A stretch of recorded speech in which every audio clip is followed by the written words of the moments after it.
દેશના સુરક્ષા બલોને પણ અભિનંદન આપીશ અને ચૂંટણીની વ્યવસ્થામાં જોડાયેલા વહીવટી અધિકારીઓને પણ અભિનંદન આપીશ કે પહેલા 2 ચરણમાં ક્યાંક નહિવત હિંસાની ઘટના ધ્યાનમાં આવી છે. અધરવાઇઝ આપણને ખબર છે કે પહેલા ચૂંટણીમાં હિંસાનો દોર ચાલતો હતો. આ વખતે ઇલેક્શન કમિશનની અનેક વ્યવસ્થાઓ. હું ઇલેક્શન કમિશનનું એટલા માટે પણ અભિનંદન કરું છું કે એમણે પૂરું ઇલેક્શન કેમ્પેન વોટર ફ્રેન્ડલી મેનેજમેન્ટમાં એમણે ધ્યાન કેન્દ્રિત કર્યું છે. ઇવન આજે પણ મેં એમની એક ઘડિયાળ જોઈ, જે ઘડિયાળ મતદારને લગાતાર એલર્ટ કરે છે કે તમારું મતદાન થયું અને બધાના મોબાઈલ પર એ ઘડિયાળ અવેલેબલ છે. તો ઇલેક્શન કમિશને પણ ટેકનોલોજીનો ભરપૂર ઉપયોગ કર્યો છે.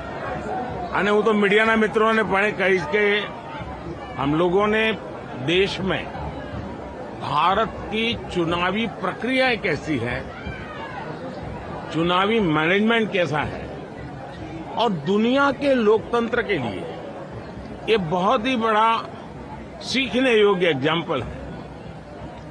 दुनिया की बड़ी बड़ी यूनिवर्सिटी ने केस स्टडी करना चाहिए.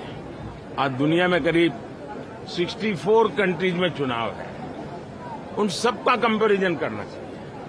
और ये वर्ष एक प्रकार से लोकतंत्र का उत्सव न सिर्फ भारत में, पूरी दुनिया में है. और भारत ने दुनिया में जो भी अच्छी चीजें हैं वो चुनावी व्यवस्था में विकसित की है. और मैं मानता हूं कि इलेक्शन कमीशन इसके लिए बहुत बहुत अभिनंदन का अधिकारी है. आप सब मीडिया के मित्र तो अब भारत में 900 से ज्यादा टीवी चैनल्स हैं, 5000 से ज्यादा दैनिक अखबार निकलते हैं और वो तो पूरी तरह चुनाव के रंग में रंगे जाते हैं. और इसलिए हर एक का प्रयास और यही मंथन है जो लोकतंत्र को भी मजबूत करता है और देश को भी मजबूत सरकार देता है. तो मैं इसमें योगदान देने वाले एक लोकतंत्र के महायज्ञ में जो भी जितनी आहुति दे रहा है सब अभिनंदन के अधिकारी हैं. मैं फिर से देशवासियों को यही कहता हूं कि आज गुजरात में और जहां जहां चुनाव का मतदान का दिवस है, बहुत भारी मात्रा में मतदान करें, लोकतंत्र के पर्व को मनाएं, उत्सव के रूप में मनाएं. मेरी आप सबको बहुत शुभकामनाएं. बहुत बहुत धन्यवाद. Prime Minister Modi casting his vote in Ahmedabad. Today he's speaking as a voter in the phase 3 of the Lok Sabha polls, and all seats in Ahmedabad, 25 out of 26 actually, go to polls today. You can see Amit Shah over there with him, the Home Minister. He is a candidate today in the constituency of Gandhinagar. And I hear is also casting his vote, one presumes, but Prime Minister Modi there casting his vote. So that's going to be one of the big factors this morning, even for markets that have largely penciled in a policy continuity, but nevertheless, phase 3, you're nearly at the halfway mark. Why is phase 3 important? We're going to be breaking all of that down ahead on Editor's Cut, but let's get to the business of the day. You're watching India Market Open. I'm Tamanna Inamdar. With me is Agam Vakil.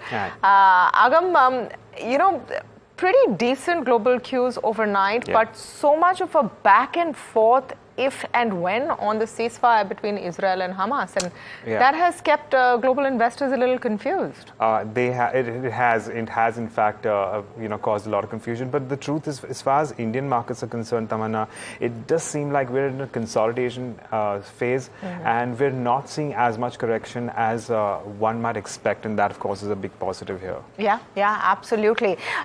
In terms of the impact, actually even crude pretty much settled once it was was clear that there was no real ceasefire, and that's a humanitarian crisis which needs to end. But in terms of the way markets are looking at it, it's not concerning at least crude prices too much. But here's what happened overnight. I'll quickly take you through the global setup before we get to the domestic trade setup for the day. Fourth continuous day of wins on Wall Street, so that's been good. The Dow up about 0.5%, but the S&P and the Nasdaq were up over 1%. Dow futures mildly in the red right now. So a host of factors that has been helping. All the mega cap numbers definitely has been a big positive for Wall Street, and all eyes on the big one, I would say. Nvidia numbers will be out on the 22nd, and everyone will be watching what's happening over there.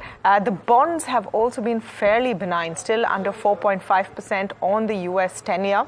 And there's a host of reasons. There have been statements from Fed officials talking about how the Fed still has time to wait for the inflation data to come into a comfort zone where they can start looking at cutting rates. So that rate cut optimism still pretty much prevails. There was a survey which showed that U.S. consumers, U.S. citizens are bracing for higher housing costs. That's also telling you that the economy is maybe not that great, not that rosy a picture, gives more impetus for the Fed to cut rates. So that picture's looking fairly decent. Crude, I talked about. You had a plunge in crude. Brent went down to about 83 when the first, bit of news cut came that there is a truce that Hamas has agreed to, but it seems this was a truce which was not acceptable to the Israelis. This version of the truce was not acceptable, and that's the statement they've made. They've continued their operations in Rafah as well. So while militarily that situation gets complicated, nowhere much for crude to move. I'll just pull up Asia. Asia's opened strong. That sort of continues. Look at the Nikkei up about 1%, the Hang Seng seeing a bit of pressure. But Asian markets largely tracking Wall Street cues. I'm going to pull up the implied open to look at what we are set for. And, are we going to see another day of consolidation? We will open up in the green in, most likelihood. Whether we stay there is really the question, because you are seeing profit booking on any kind of rises in the market. Quickly pull up what kind of fund flows we saw yesterday, because remember, by the end of trade, the markets had sort of run out of steam, and you've had another day of FII selling, a little over 2,000 crore rupees. DIIs are buying consistently, but not in big volume. So that sort of sitting on the fence continues, less than about 800 crores of buys on DIIs. So I would say all in all, Agam, just continuing the theme of what we were talking yesterday, until June 4th, no one's ready to take any major bets. 100%, on that, Tamanna. What we've also observed is that, yesterday we saw a little bit of an underperformance when it comes to the mid-cap and the small-cap indices. And that's the first time in many, many sessions that has, in fact, come into play. Now, as far as the Nifty is concerned, that continues to consolidate around the 22,400, 22,500 mark. But we all know, and a lot of experts have already spoken about the stretch in valuations when it comes to the mid-cap and the small-cap space. And I reckon to a certain extent, that's what's been playing out. That's what's played out yesterday. It's a little bit of correction, a little bit of profit-taking coming through. And in terms of the Nifty specifically, we continue to see that resistance zone around 22,800, because we've tried to touch that mark. We tried to reach out to 22,800 at least 4 times in the last 1 month, and that hasn't come to be. So the next time we in fact do and sustain above that mark, there is no doubt that bulls most likely will put in more bullish bets. But until then, it's going to be consolidation, maybe a little bit of a correction as well. You never know. On the lower end, we continue to see a lot more in support as far as the 22,000 mark is concerned. And that's also going to be a range, 22,000 to 22,200. Currently, we are at 22,400. So that's as far as the Nifty's picture is concerned.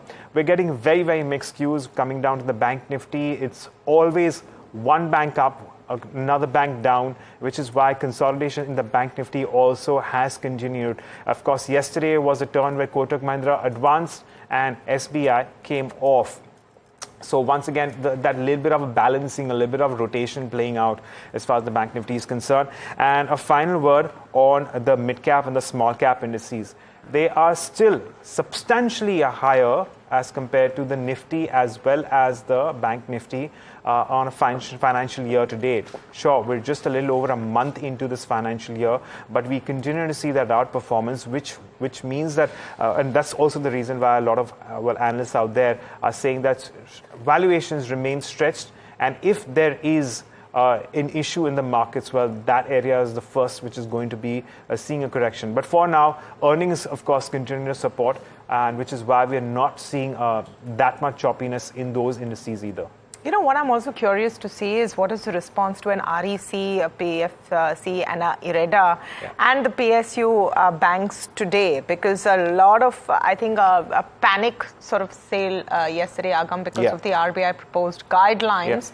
But a little more clarity now setting in that these are proposed guidelines, not necessarily something that's going to happen right away. It will be graded up as and when it comes into effect. So it's not going to go from a 0.4% provisioning to a 5% provisioning all in one go. There will be conditionality. There will be sort of a step-up ladder, first 1.5, then 2.5%, etc. So that's coming in. You might see a bit of a pullback there as well in some of these counters. So that, I would say, is one to watch out for. But I think some of the other big stocks that you should see today, and which might see quite a bit of movement, would be Godrej Consumer Products, one of them. It's kind of an FMCG kind of week on the markets. You saw Britannia surprise with a massive upswing, and I just want to pull up the Britannia chart in case you missed what happened in the markets today. This was astonishing. Britannia moving nearly 7% in one day, on the back of numbers which were largely okay, to be honest. I mean, in line with what everyone is saying, but more notes, coming in to talk about how Britannia is the top pick in this sector. So you might see another day of an up move. Some positive notes out today as well. But I was talking about Godrej Consumer. So Godrej Consumer, one to watch out for. So there's exceptional items which has seen the bottom line see a bit of pressure. Revenues were up about 6%. That was in line. EBITDA losses did come in. There was a net loss of 1893 crores, but there's an exceptional item of 2,376 crores, which is skewing that picture. They sold some of their businesses in Africa, and there was a recognition, goodwill, expenses, etc. So that's a one-time kind of thing. The domestic business has not grown as much as the export or the international business, but largely been in line in terms of categories. Personal care has done okay. Remember, first half, H1 was a little tough for Godrej Consumer because of delays in weather patterns, etc. The winter was delayed. The winter was a bit tepid. I mean, a little warm, actually. So that was a bit tough for Godrej Consumer. H2 is relatively better, and just a few notes I've seen so far has not been very negative on a Godrej Consumer, is what I would say. That one-time figure is being accounted for. There's been a bit of positive buzz about their new product. This is an incense stick with a different formulation, so that's being seen as a winner. I wouldn't be surprised if you don't see too much of a downtrend on a Godrej Consumer today. So that's one I would watch out for. Largely, I would say it's more positive than negative, even though you're seeing a net profit, a net loss kind of a figure. So that's one. Gujarat Gas, though, is I don't know if it's going to have a very good day, though, but the numbers look good on the face of it. Revenues up 5%, EBITDA up 47% on a Gujarat Gas. Margins have increased 400 bips, and net profits are also up 85%. There's a Citi note out today which says it maintains a sell. Target price is unchanged at 450 rupees for a Gujarat Gas. I mean, the stock is way above that right now in any case. But they believe that Q4 represents a near-term peak in earnings. Now, that's really the question. Has Gujarat Gas hit a peak with a net profit of 85% or revenues coming in at 4,134 crores? Valuations is something that's bothering at least the analysts at Citi. We'll have to wait and see what the market says. And the question is that what happens with the propane prices now falling? Regulatory risks, of course, continue, and we saw that with all the City gas stocks as well. But Gujarat Gas, on the face of it, there's no denying that the set of numbers is strong. Gujarat Fluorochem is the other one that I want to talk about. And here it's a bit iffy because while year on year, of course, the revenues are down, margins are down, net profit is down 70%. But that is a problem of the space. Specialty chemicals is having a tough time. Q4 EBITDA has also fallen 54% year on year. But sequentially, is there an improvement is what the street would be looking at. So what my colleague Varsha tells me is that fluoropolymers business is seeing sequential recovery in volumes on a lower base. And that might, in the medium term, be seen as a positive as well. The outlook for FY25 still remains subdued. Guidance is flattish. So though the fluoropolymers business is recovering, contribution from battery chemicals is still time away. So more pain in store, perhaps, for a Gujarat Fluoro today. But many more stocks to discuss. I'll come back to my list after some of yours, Agam. Yeah. Well, the other one that everyone's been watching out for is Lupin, of course. The earnings were not the best, but the positive, of course, is that they're in line with street expectations, and that's something that the street will like. Well, what we've seen is revenue growth around 12%. Its EBITDA margins have improved substantially by as much as nearly 7 whole percentage points, coming in at around 20%, and net profit has grown around 1%. Well, overall, the bottom line, of course, has seen an impact of one-offs here and there, and of course taxation charges. But if you just move beyond that, and overall it does seem like an operationally very strong, quarter gone by. That said, even beyond just the earnings, Lupin has also received an US FDA approval for travoprost ophthalmic solution, USP, and this has an annual sales of around $77 million in the US. So not a very large market, but a positive all the same as far as Lupin goes. And so that's something that will perhaps play in favor of the company. And let's not forget it, 12% growth, a double-digit growth for a pharma company of this size is always going to be a positive. When we move on to talk about CG Power, that's the other big one that has had quite a year, in fact. And the turnaround in the company continues. Of course, the high base effect now comes into play, which is why revenue has seen a growth of around 15%. Profit, on the other hand, has taken a hit of around 45%. And we have seen a little bit of contraction of about 150 odd basis points in terms of its EBITDA margins, coming in at around nearly 13%. Against 14.5%. All in all, it continues to do well when it comes to its industrial products and power ancillary products. And we are looking forward to, in fact, having a conversation with the management as well as to what we can expect going forward. But given the fact that there's a lot more capex lined up, not just in the private sector but in the public sector as well, it does seem like CG Power will have a lot more in terms of visibility as we move into another financial year. And the other one, which is on my list, this is non-earnings related. We have an update from Bajaj Finserv, where we understand Bajaj Allianz GIC has recorded a gross domestic premium underwritten at a little less than 2,400 crores for the month of April. And Bajaj Allianz Life Insurance Company, new business premium stood at around 689 crores. Now, overall, again, these do seem like relatively positive numbers. We'll need to assess as to how we can expect this upcoming quarter to come through as far as Bajaj Finserv goes. But these numbers do look encouraging, at least at the moment. And we'll continue to keep an eye on Bajaj Finserv on that account as well, Tamanna. Yeah, I'm just seeing what's on our ticker right now. And I don't know if it's good news or bad news. Good news for those who don't want to work extended hours. But the NSE CEO has said that there is no, plan to have to extend trading hours as of now. They've given SEBI that proposal. SEBI has returned it. There were not enough feedback from the community to really take that forward. So no proposal to extend trading hours. SEBI has returned the application for trade extension as of now. So that's really the big story at this point. They say stockbrokers seem to have not given the feedback SEBI wanted for trade extension. And remember, Agam, this was the big conversation because if you have to extend trade, you have to add shifts. It increases your costs. You don't know if the volumes exist. Though I don't know, the way you're seeing excitement in the F&O space, I think people would have been trading day and night. But so far, that's not really happening. So, two parts to this, Tamanna. Firstly, from the participants' point of view, all the serious traders or all the traders who have a certain sized book, they're in fact in favor of this extension in trading hours. And, just 2 months ago, we had one broker body as well who was also in fact in line with and was agreeable to extension of extended trading hours.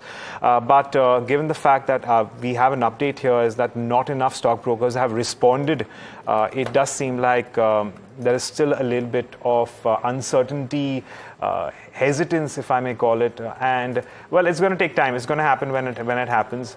For now, it's not a shut chapter. It's going to continue. It's shut for now. For now, but I mean, even this if or when has been going on for years, Agam. Right. And so now, for now, it's. I mean, the NSE CEO has said, I can't do it. Well, it's just going to be extended. The can is going to be kicked down the road. But at some point in time, I know that there are more and more parties who are getting interested in extend, and there are a lot of advantages. Well, if you will talk to all the serious players, they will tell you that there are more pros and cons in extending hours. Will the volumes come in?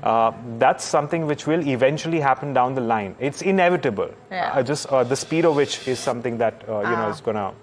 That's going to be a big question. Yeah. So that's the big news at this point. Yeah. So stocks we've pretty much covered, and we're going to get more of our analysts in on the big ones. Just car trade I wanted to mention, and the reason is because car trade numbers came yesterday, and just look at how that stock closed. It was really quite an up move, 8% up. And there's a Citi note, which is why I wanted to talk about car trade. Citi has set a target price of 950 rupees. They see a further upside of 17%. They say sustained focus on cost controls enabled decent margins performance.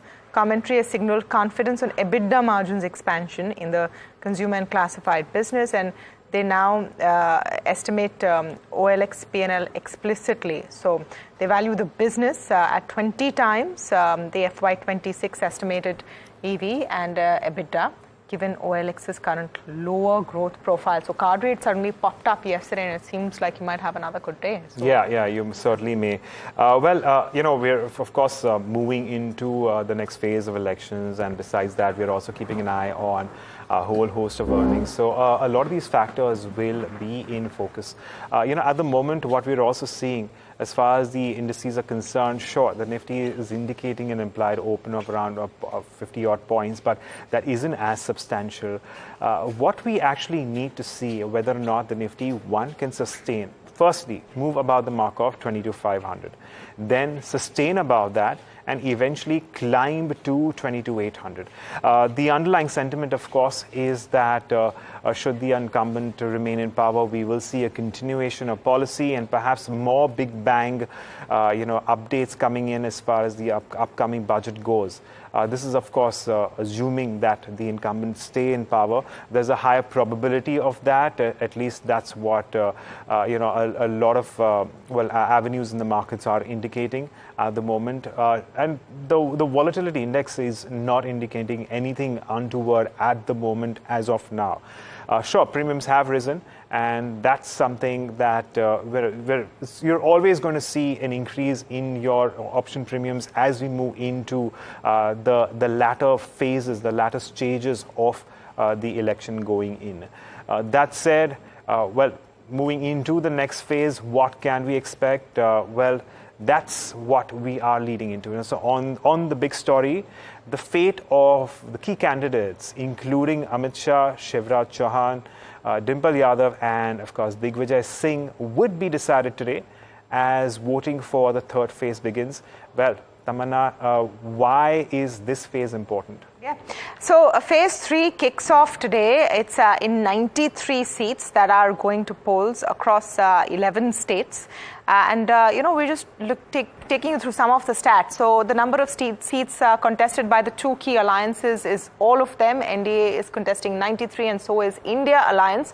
But we've picked out a few of the key fights and the key candidates, which makes this a very interesting phase. One, of course, is Home Minister Amit Shah, who's going to be standing for an election from the seat of Gandhinagar. This is a BJP stronghold, bastion of the BJP, and Amit Shah will be here today.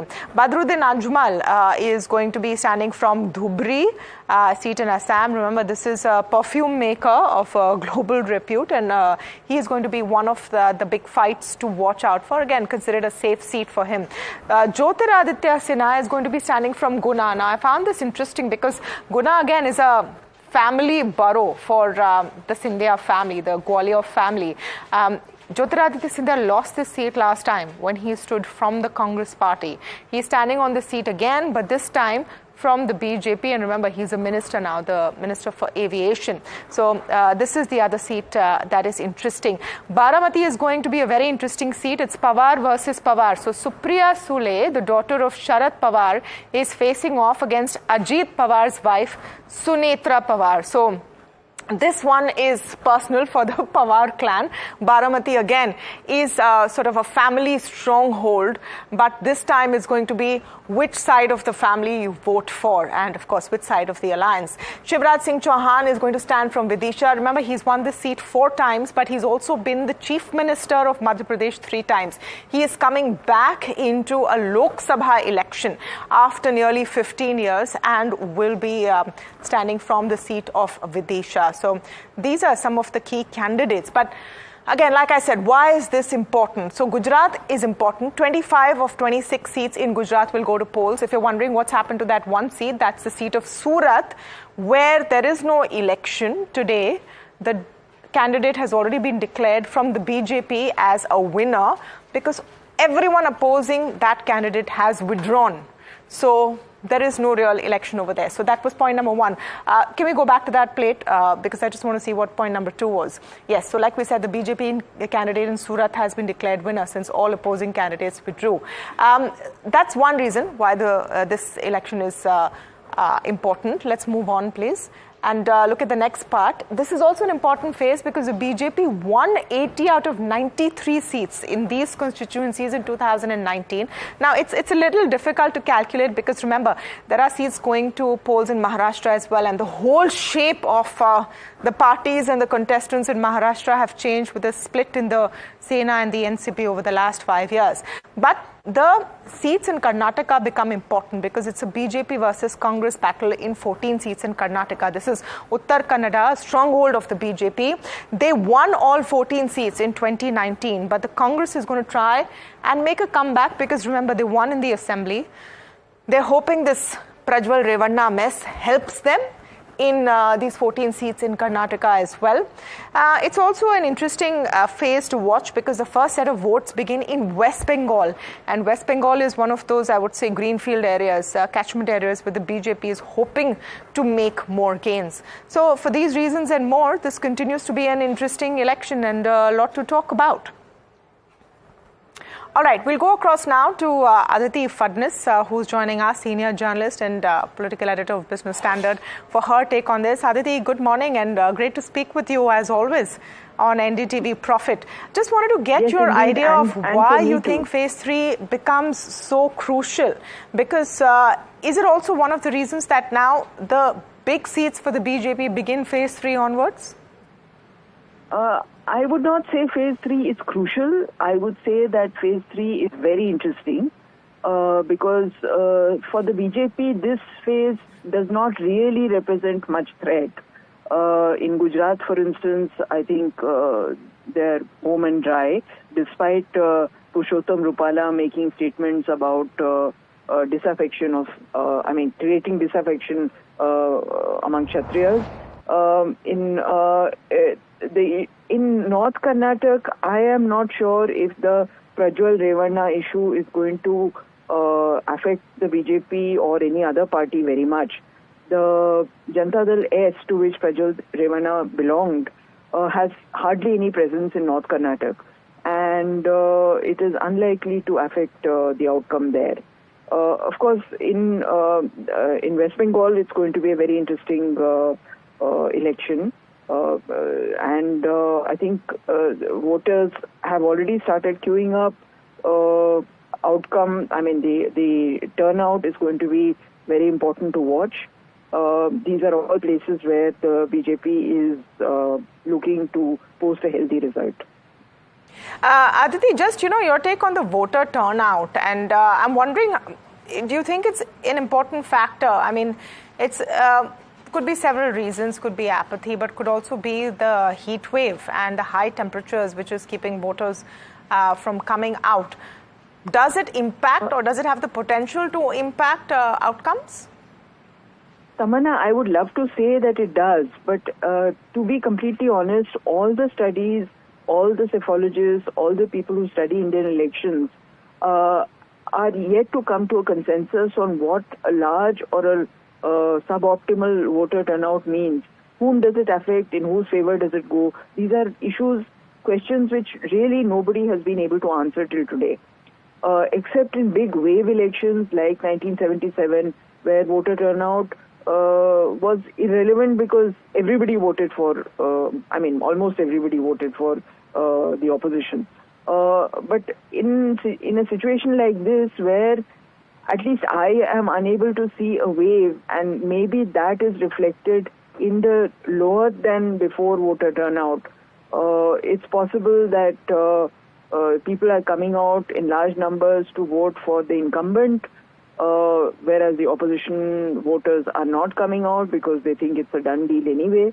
Or it could also mean that the BJP voter has become a bit complacent and is saying they're going to win anyway, so there's no need for them, for my vote. So it's very hard to say, and only the results will tell us what a lower turnout means. Absolutely. Thank you so much, Aditi. Always good to speak with you. So phase 3 kicks off. Remember, it's a 7-phase election, so a long way to go. But this is a key one, I think, because of the star candidates more than anything else. And a whole host of them actually will be, facing their test on the hustings today. So Aditi Fatnis there. Let's get back to, one of the big stories that we're talking about this morning. And, we're looking at the NSE CEO's statements, where he has come out and said that the whole idea of extending timings is not working as of now. Now, this is something which has been in the works for a while. The conversation on it has been going on for years, frankly. But there was a whole process, a consultation process started about 6 months ago, where SEBI had actually come out and asked for views of the community, the broking community. The exchanges had to come up and, collate those views and also talk about feasibility. The idea was to extend trading time by at least 3 hours at the get-go and then maybe further. But it's clear that it's not happening right now. And this has come out while the CEO of NSE was talking during their results. Sajit Mangat is joining now with more details on this. So, Sajit, just before you came in, Agam and I were talking about whether this is no or no for now. It's a tough question to answer because if you go by what NSE chief has said, is that the proposal has been shelved.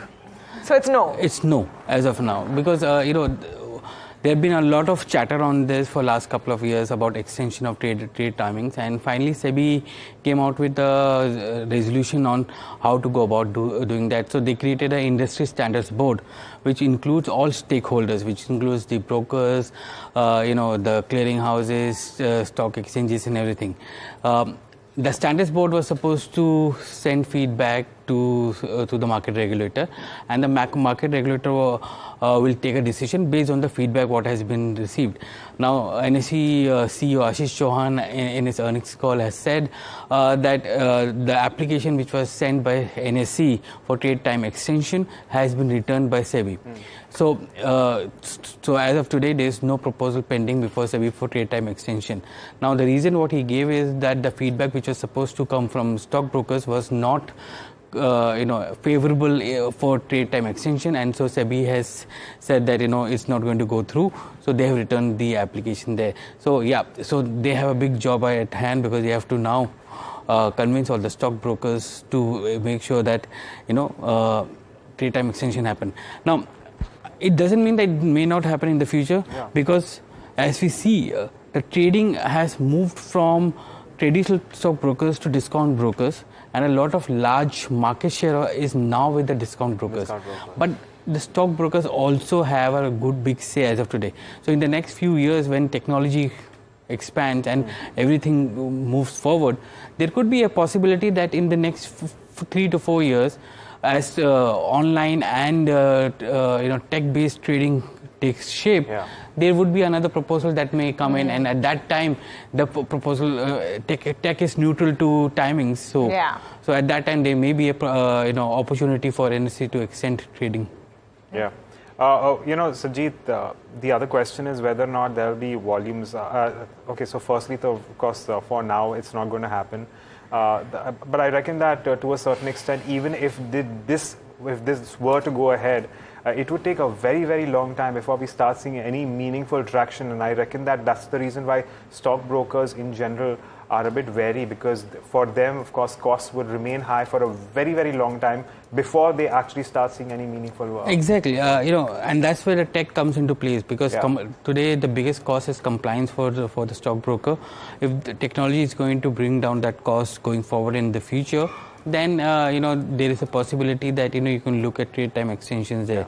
It's not just a trade time extension which NSE CEO spoke about. It's also about expansion of the stock futures, because we have around 180 odd so, and at the peak it was more than 200 to 220 so.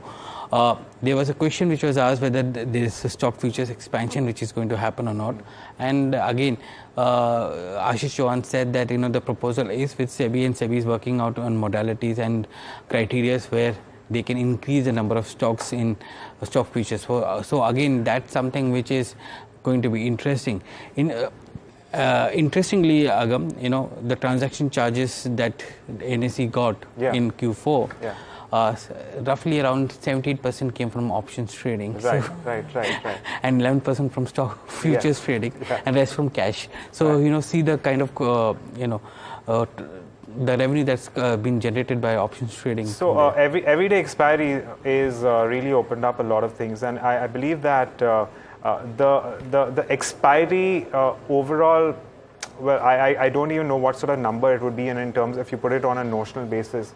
It could, of course, it's going to go through lakhs of crores, but it's only increasing, and the participation as far as your 0 day to expiry options or market is concerned, that's just continuing to expand. It's not just for NSE but for BSE as well. Yeah, we have a story on the website on that by Chinmay, how from 2015 when 3 crore active investors were there, now it's over 9 crores. So it's tripling of active investors. And yet they don't want to tap into that market, because right now is just maybe not the right time. So not now, but not never. It's not like it's never going to happen. For now, there's a pause on it. Never. So everyone who had to staff, for extended hours can heave a sigh of relief, at least for now. Thank you for that, Sajid. We'll take a very quick break, but we're discussing the F&O setup with Agam, taking that forward after this very short break.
Welcome. This is India Market Open. We're taking a look at the futures and options space, how things panned out yesterday. It did seem like a quiet day of trade, and though the indices came off to a certain extent, largely flattish, consolidating, we did see an increase in open interest as far as the Nifty futures are concerned, adding about 6% in open interest. Whether or not this is towards the longs or shorts is a wait and watch on that one. But we move into another phase of elections, and I reckon that now is a time where we will start seeing a little bit more build up since we are about a month away from the outcome of the general election moving in. Of course, in the Bank Nifty as well, that's where in focus we didn't see too much movement as far as your underlying goes, but open interest did move up by around 2.5%, and that's where once again we're seeing a little bit more positions being built up. The India Volatility Index is something to mark because that's gone up through the roof over the last 4 or 5 sessions, and it's moved up. In fact, it's a good 60% in just a very little time. How are things panning out as far as option markets go? Let's pull that up as well. Yesterday was a day of trade where we did see the Nifty continue to move around 22,500, 22,600. We really lost out on those levels, but a lot of traders took the opportunity to go ahead and sell the 22,500 calls and puts, and the same for the strikes around 22,600 as well. Where does that leave us in terms of your overall open interest distribution picture? Your max open interest continues to stay with the 23,000 call, but there is a substantial amount of call writing coming through around the 22,800 mark. And of course, on the lower end, you see max puts all the way to 22,000. Which leaves you with a very broad range as far as this week is concerned. Just 3 more days, 3 more sessions for Nifty's expiry.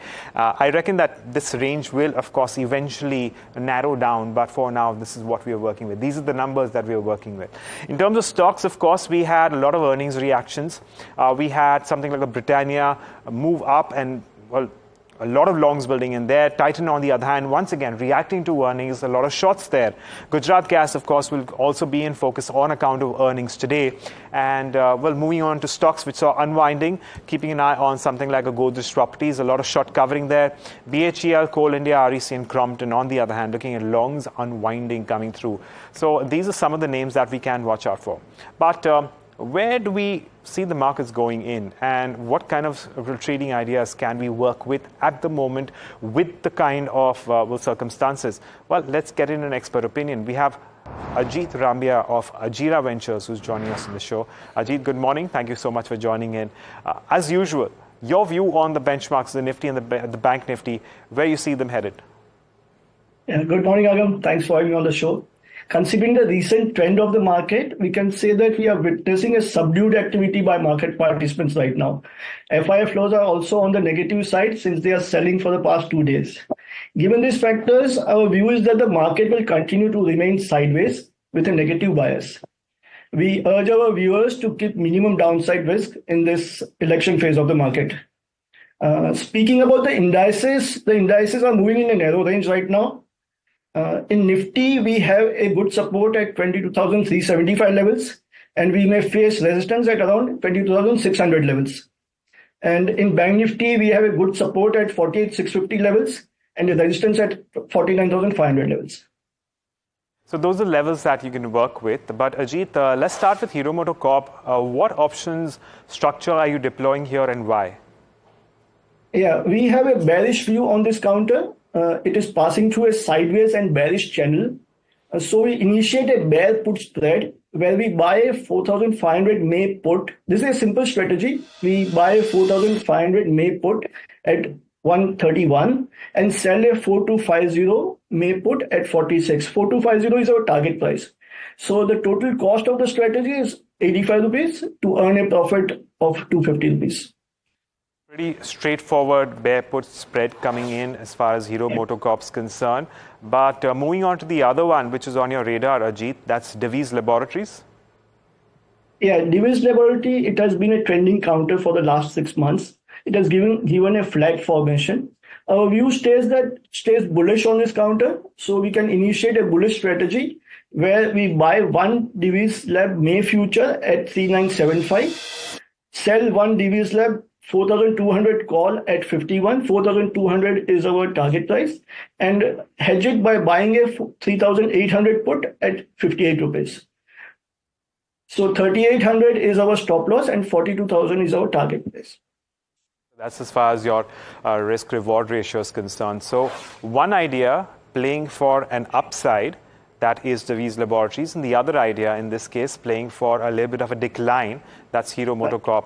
Well, Jeet, on that note, taking a moment to thank you for joining us and giving us your views on the markets, and also helping us with a couple of option structures that we can play with when it comes to stocks. With that, it's over to you, Tamanna. Yeah, thank you for that, Agam. Rajat Bose is joining us today on the show. He's SEBI registered research analyst. Aditya Shah, founder of Hercules Advisors, also with us. Welcome to both of you, and thank you so much for joining us on India Market Open today. Mr. Bose, let me begin with you, and let's start with levels. Nifty has found it tough to really move beyond 22,500 convincingly. Do you think that we're going to see this kind of consolidation and range-bound trade in today's session as well? So let's begin with your view on Nifty and Bank Nifty. Good morning, Tamanna. Thank you for having me. And I would like you to interpolate me as Rajat instead of Mr. Bose. Sure, no problem. That's much better. First of all, what I would like to, before I give you the levels of Nifty and outlook on that, I would like to highlight one thing, that is India VIX. It has moved up yesterday by 13.56%, almost a 2-point rise, and it has reached 16.60. So this is a very bad indication for the bulls, because if the volatility index is rising in that fashion, I have never seen more than 10% rise in one day. And so this is a major thing that needs to be given due consideration. This is a bearish signal. So coming to the Nifty, what I would say is that we need to see the Nifty getting past 22,500 and sustain above that. Only when that happens, we would see that the 9-day and the 20-day exponential moving averages are crossed and Nifty is sustaining above that. And the VIX reading must come down during the day. Otherwise, there would be problems. On the downside, if 22,300 gets taken out, then 22,200 will provide support. But I suppose the major support is around, say, 22,000 mark, because most huge put writing has happened at that level. That indicates that the range between 22,200 to about 22,000 would give enough of support. Now, coming to Bank Nifty, what I would say is that Bank Nifty first needs to take out 49,000 mark. Once it does that, next resistance would be around, say, 49,350 to about 49,400. If it were to cross that, then Bank Nifty would get fresh bullish momentum. Otherwise, if it were to fall below 48,500 by any chance, then expect it to test even 4,800 levels as well.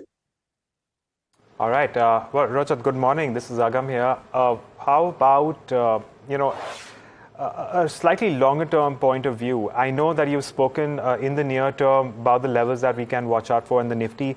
And of course, it is only natural that given that sometime last week or the week before that, the India Volatility Index had gone all the way below the mark of 10. Of course, it has, of course, risen since then.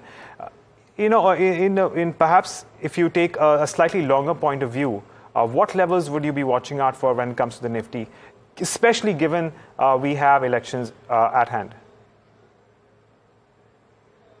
Well, I have actually gone through most of the charts in FNO segment, counters in the FNO segment, as well as indices, including Nifty Junior.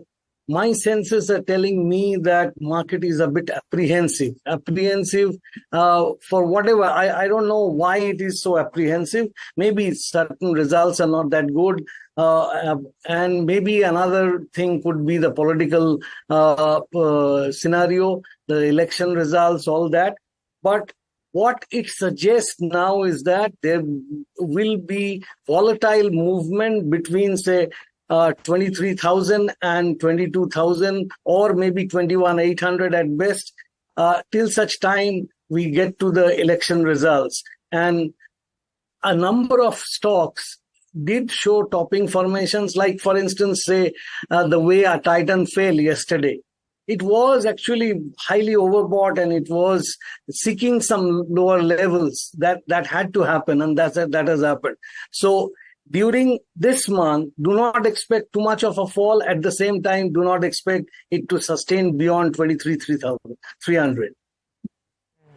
Aditya, hi, good morning. Great to have you on the show as always. I want to start by asking you about all the FMCG pack. And while Titan was the big loser of yesterday, I mean, Britannia was in some other, sort of stratosphere. So let's talk about a Britannia. Let's talk about a Godrej Consumer whose numbers came in. A Marico as well, who reported numbers just in the last 20 minutes of trade or so. Are we seeing the first signs or green shoots of turnaround in this space? Is that what I would say is your key takeaway from these numbers? Good morning. The FMCG numbers are okayish. Even for Titan, I don't think that the numbers are really bad. Of course, they are facing competition, and because of that competition, the margins have come down from about 28% to 24-25%. But overall, there's nothing to complain about the results. Of course, the stock is correcting because the valuations were extremely aggressive in this space, and they have always been extremely aggressive. For example, the Titan trades at about 70 times price to earnings, which is really very expensive. And if there is a slight miss, then these stocks continue to keep correcting for a certain amount of time. So in the FMCG space per se, from a demand perspective, we are seeing slow and steady gains from various brands. We have seen Britannia report a steady and a good set of numbers. We have seen Marico also reporting a decent set of numbers. So in FMCG in India, we should expect a single-digit volume growth. That should be really very obvious. And you should always look at the valuations. If the stock is trading very, very expensive, I would refrain from buying the stock at this stage. So in my domain, I see companies in the QSR space who look really very interesting. Of course, Titan, if it goes on to correct a little bit more, then it could look very interesting per se. So the FMCG space, in my opinion, looks really very interesting for a long-term investor, not for a short-term investor who is wanting to trade in that sector for about 6 months to 12 months. So long-term view, positive view, volume growth will slowly and steadily start to pick up. And you should look at companies within the QSR space, or now the paint companies also look interesting too. Britannia specifically, Aditya, did you see any justification for the kind of run-up we saw yesterday? Do you expect it to sustain? What would you do with a Britannia if you owned it right now? So if I had owned Britannia, I would continue to hold the stock. It's a fantastic brand, and I don't see why the stock was up about at one point in time 8 or 9% yesterday. The results were decent. There was nothing to complain about on the results. So continue to hold on to the stock. I would not ask to make any fresh positions here because the stock is extremely expensive. Again, with a brand like Britannia, you will not find the stock really very cheap. You will find it cheap only when you have some short-term problems. So in my opinion, the results were decent, nothing to complain about. Hold on to the stock if you got it. No fresh positions. For fresh positions, you need to have some correction to add. Rajat, trading ideas for today from your point of view? As far as my trading ideas go, I have Ashok Leyland. It's a sell because for the last couple of sessions, Ashok Leyland is struggling to cross 205 decisively. So I have put a stop loss at 205.50. My targets are 198, 195 and 192. Then the second stock that I've chosen is Axis Bank. It looks pretty good. In fact, it is showing good bullish momentum. So I would put a stop loss at 1133 and the targets would be 1150, 1159 and 1170 to 75. All right. Well, on that note, let's also take a look at some of the key stocks that we are watching in trade today. Let's get in Anushi to give us that list. Anushi, good morning. Hey, morning Agam. So I'll start off with Bajaj Finserv first. Over here, the company's focus after its unlisted subsidiaries, that's Bajaj Allianz, has recorded a gross direct premium of about 2,400 crore in the month of April, when its other unlisted subsidiary, Bajaj Allianz Life Insurance, has seen its total new business premium standing at about 689 crore for the April month as well. Next on the list is Tamil Nadu Mercantile Bank. Now, this is in focus after the company has increased its marginal cost of fund lending rate by about 10 to 15 basis points across its tenures, which is going to be effective from today onwards. Now, this includes existing overnight rate going up to about 7.85% compared to 7.75% earlier, and its one-year MCLR rate seeing the highest revision to up to 9.75% compared to 9.6%. Next on the list is Lupin. This is in focus after it has received a US FDA approval for one of its drugs, which is used for the reduction in elevated intraocular pressure. Again, the estimated annual sales of this stand at about $77 million. So again, we have to see how this adds to the revenue growth of the company. Last on the list is Mastec, after it announced its Iconics portfolio, which will enable GenAI-led solutions for industries as well as other companies, aiming to increase their productivity going forward. Currently, this portfolio offers over 120 GenAI assets, and along with 4 AI platforms. So again, this is aimed to be building up the operational efficiency for the company and provide a sustainable growth ahead. So these are some of the key stocks that you should be watching out for. All right, thank you for that, Anushi. So those are some of the stocks in focus. I just want to talk about one more, and I'll come to Aditya on this. Happiest Minds Technology. Aditya, what did you make of the numbers, and do you expect any dramatic moves today? Sorry, I've not been able to look at the numbers, so will not be able to comment on it. Okay, fair enough. I was keen to know Rajat's view on Britannia, where you had very clear views on Titan, Rajat, and I just wanted to know what you thought of Britannia. And on the charts, would you look at any of these FMCG players? Well, other FMCG players have given very mild bullish signal, like yesterday Hindustan Lever was trying to move up. But Britannia clearly has broken out of its downtrend, and it did in style.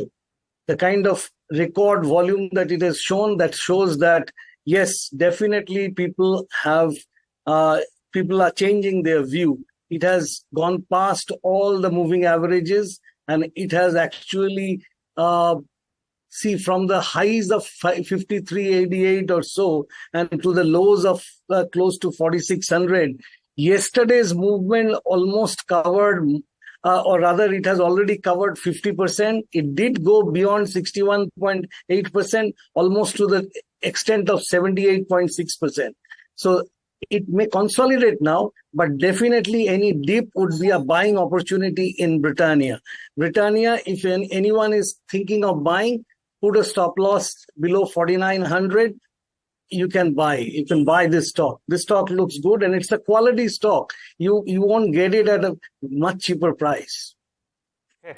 Well, stay on. Let's get in Vinod Kumar Goyal. He's the president of ANMI, that is Association of National Exchanges Members of India, to talk to us about the latest updates with respect to the NSE for putting extended trading hours on hold. Mr. Goyal, good morning. Thanks so much for joining in.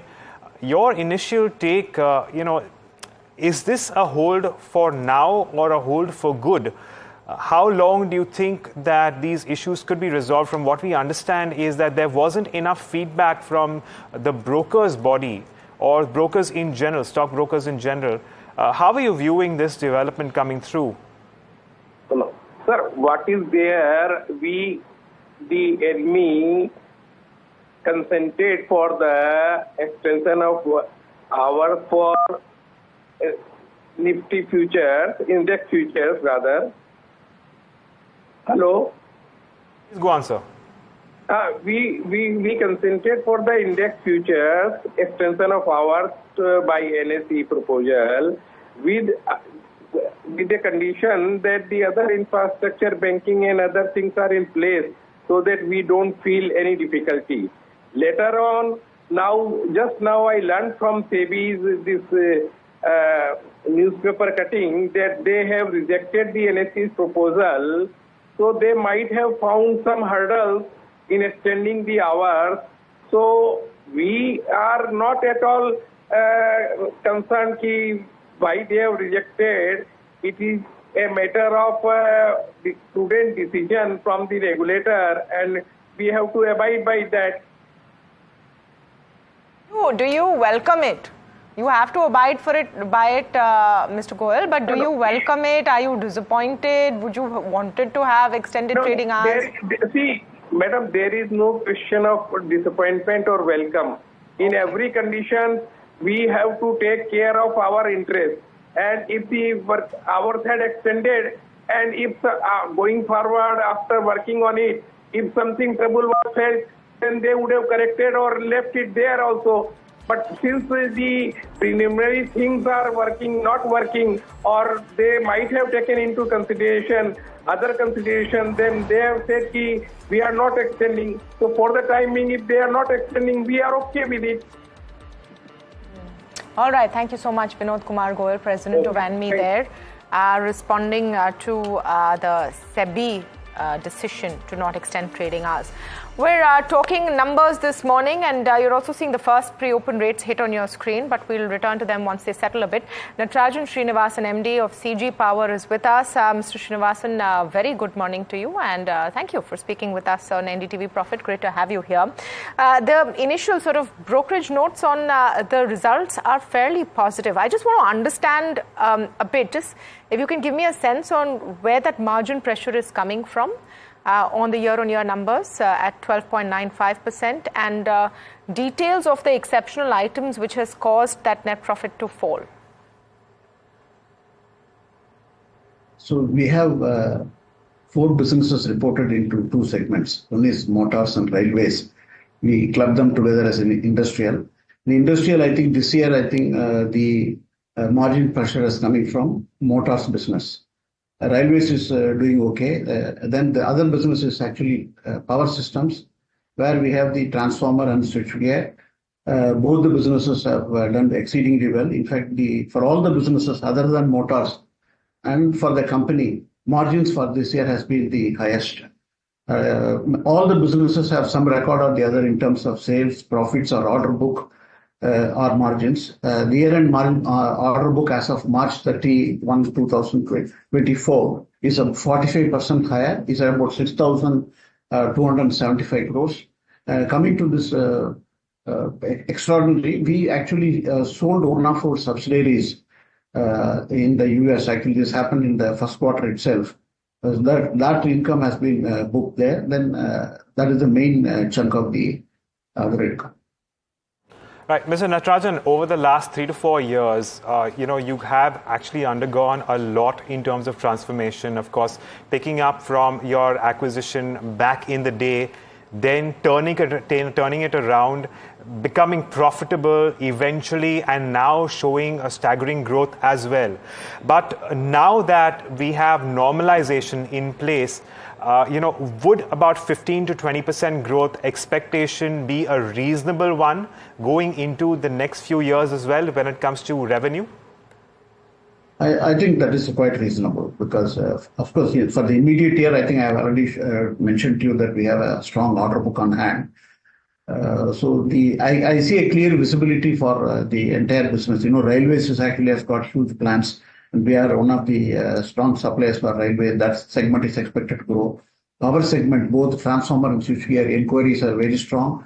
I think the demand in the power sector will remain at least for 5 to 7 years, and according to some, it is even for 10 years. So I do expect the company to grow a minimum of in the range of 15 to 20%, and we are expanding our capacity.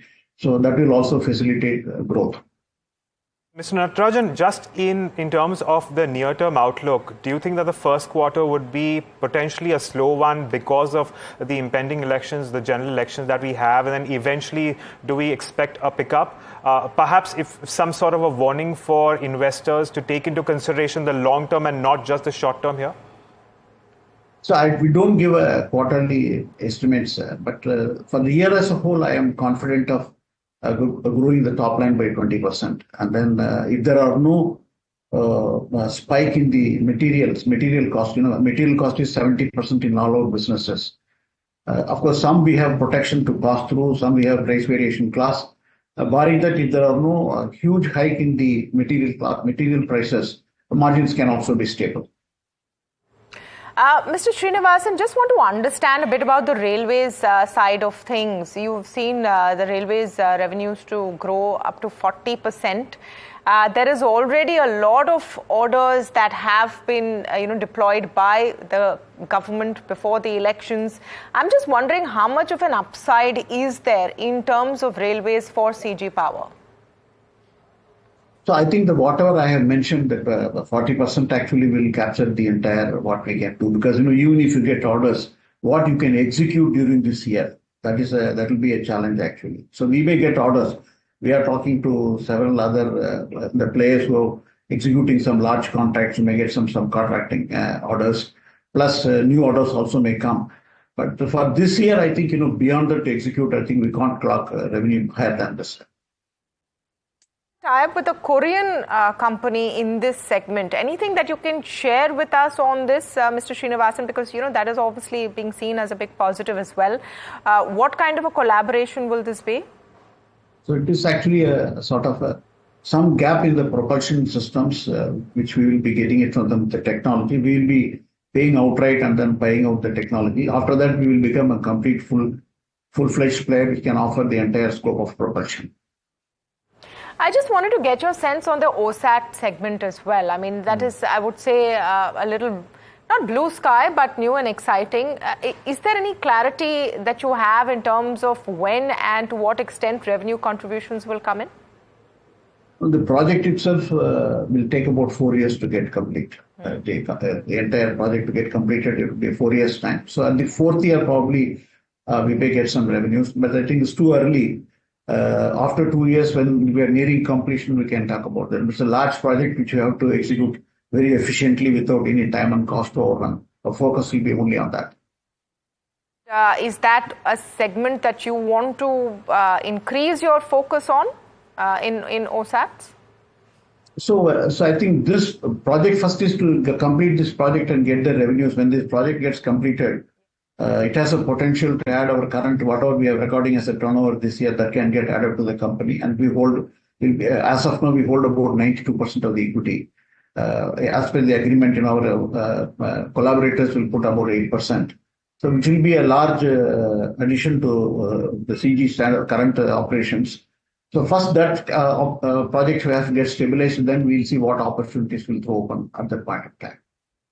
Sort of a ballpark figure or idea to how revenue accretive this segment will be? So I have already mentioned that the turnover, minimum turnover could be about when plant gets operated at 80-85% capacity, maybe about 7,000 to 7,500 crores of turnover. Okay. And then sales PBT of at least margin of about 10% is what we are targeting. Thank you for that, Natarajan Srinivasan, MD of CG Power there. Speaking about their numbers, there's a one-time sort of deferred expense which has reflected on the bottom line, but the outlook as per Nuvama note pretty, positive. I just want to pull up what that stock has done pre-open. You're seeing a bit of pressure there coming in. Pre-open rates are pretty much settling, and we are looking at perhaps a flat start for the Nifty this morning, though in the green. What's working? BPCL having a good day. Look at the, maybe Titan will have a bit of a recovery today. Hindalco, interesting note out there from Kotak looking at Hindalco positively, and you might see some action over there. But in terms of real movement, maybe we continue to be range bound for a bit. Rajat, just wanted to know if there are any 2-3 stocks that you will be watching very, very closely as we go into opening trade. I mean, look at Marico, 5.5% up in your pre-open session. Gujarat Gas also doing well on numbers. Any of these that you like? Would say that Marico you can look at because Britannia has enthused investors about FMCG. Also look at, keep a close look at ITC, because whenever the market is nervous, ITC tends to do well, and it is showing 2.15 436.90, I think that is the rate now. It can move up. Once it crosses 443, it can go up to say 450. But I would also keep a close watch on Titan, because Titan has broken down its 200-day exponential moving average with a huge candle and record volume. Generally, after a distribution pattern culminating in a fall, it is likely to seek even lower levels. So whether Titan shows more weakness or not, that remains to be seen. Yeah, now that we have a bulk of your relatively smaller IT companies also announcing earnings, the question really is, from that particular pack, what stands out for you? We have earnings from Coforge, Mastech, as well as something like perhaps even Persistent Systems going in. There was a lot of promise from the mid-cap IT space. Has that come through? Is there anything that still stands out for you which potentially, offers some value at the moment? Most of the mid-cap IT results have been really very disappointing. We have seen a uniform commentary saying that the US is undergoing a severe, not only the US, but the entire developed world is undergoing a severe slowdown. And as we had expected, by the end of 24, the recovery would happen. That is not happening now. And we will see the recovery only in the first 6 months of 25. So the result for the entire space is really very disappointing. But having said that, product-based companies are something that we are looking at, something like an LTTS or a Tata Elxsi or a KPIT. Those kind of companies who have some products, who are working towards AI, who are working towards 5G deployment, who are working towards electric vehicles, are those companies that we are really interested in. Having said that, the caveat being short-term looks really very difficult for all of these companies. It will only be in 25 when a real sort of recovery continues to come in. Okay, well, on that note, let's get in my colleague Harsh to also give us an update on the brokerages for the day. Harsh, what do you have for us? Yep, the key one here is going to be Marico, 2.5% move yesterday. Want to try and quickly check on what it's doing today. But first off, with regard to what one particular brokerage has suggested on Marico, upgraded it to a buy. It's Nuvama. What they've done is they've hiked their target price from 574 to 640. Now, that's a 20% upside to current market price. What they're suggesting, revenue, EBITDA, growth largely in line with estimates, but domestic volume rose 3% year over year, which is largely flat. Worse though is behind, is what they are suggesting. Revival in rural has started to pick up at the fag end of Q4, and that they believe is a positive. Some commentary also from the company itself suggesting that FY25 rural, especially second half FY25 rural, should be strong, and positive commentary even on double-digit revenue growth starting FY25 onwards for a sustainable period of time. Also, they've what Nuvama has done is they've raised their FY26 EPS estimates by roughly 3.5%, and they've hiked their price to earnings multiple from 38 times to 40 times. 640 is the target price. They believe rural revival, good rainfall, and hike in parachute prices, which has happened in April, should aid the numbers going forward. All right, there you have it. That's Marico, of course, it's advancing by nearly 6% at the moment. That's how things are panning out as far as Marico is concerned, of course.